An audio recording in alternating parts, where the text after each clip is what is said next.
Hi all, welcome back to my channel. സിംഗപ്പൂരിലെ museum of ഐസ്ക്രീമിലെ കാഴ്ചകളാണ്. വന്നപ്പോൾ തന്നെ നമുക്കൊരു പാസ്പോർട്ട് ബുക്ക് കിട്ടി. ഇവിടുത്തെ ഐസ്ക്രീംസിനെയൊക്കെ പറ്റിയുള്ളൊരു കുഞ്ഞു ബുക്ക്. നെക്സ്റ്റ് സെക്ഷനിൽ വന്നപ്പോൾ കയ്യിൽ സ്റ്റിക്കർ ഒട്ടിക്കുക. ഏതെങ്കിലും ഇഷ്ടമുള്ള ഇതെടുക്കാം. കുഞ്ഞെടുത്തത് ബാർ ഐസ്ക്രീമിൻ്റെ ഒരു സ്റ്റിക്കറാണ്. ഫുൾ എൻ്റർടൈൻമെൻറ്റ് വിത്ത് അൺലിമിറ്റഡ് ഐസ്ക്രീമാണ് ഇവിടെ.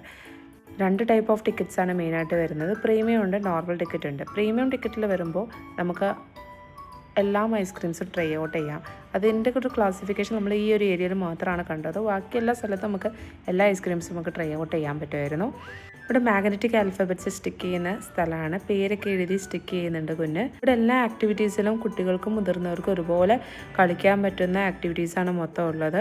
ഈ സെക്ഷനിൽ കോൺ ഐസ്ക്രീമിൻ്റെ ഏരിയ ആണ്. ഞാൻ മാംഗോ ഫ്ലേവർ ഐസ്ക്രീമാണ് ട്രൈ ഔട്ട് ചെയ്തത്. ഈ സെക്ഷനിൽ ഫുൾ മിററാണ് കൊടുത്തിരിക്കുന്നത്. അതുപോലെ തന്നെ ഐസ്ക്രീംസിൻ്റെ ഷേപ്പൊക്കെ വെച്ചിട്ടുണ്ട്. ലൈറ്റ്സ് സെറ്റ് ചെയ്തിട്ടുണ്ട്. പാട്ട് അതുപോലെ തന്നെ വെച്ചിട്ടുണ്ട്. ഇവിടെ മൊത്തം ബനാനാസ് ഹാങ് ചെയ്തിരിക്കുകയാണ്. പിങ്ക് ആൻഡ് യെല്ലോ കളർ ഷെയ്ഡാണ്. Full interior pink, yellow, red and peach colour ഷെയ്ഡാണ്.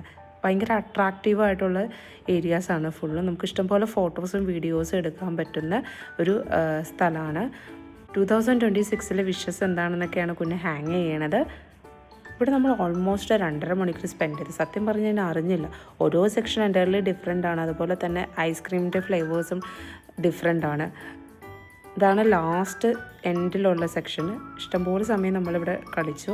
ആരെങ്കിലും സിംഗപ്പൂർ കുട്ടികളായിട്ട് വരുന്നുണ്ടെങ്കിൽ മസ്റ്റ് വിസിറ്റ് സ്പോട്ടാണ്. അടുത്തൊരു വീഡിയോ വരുന്നവരെ ബൈ.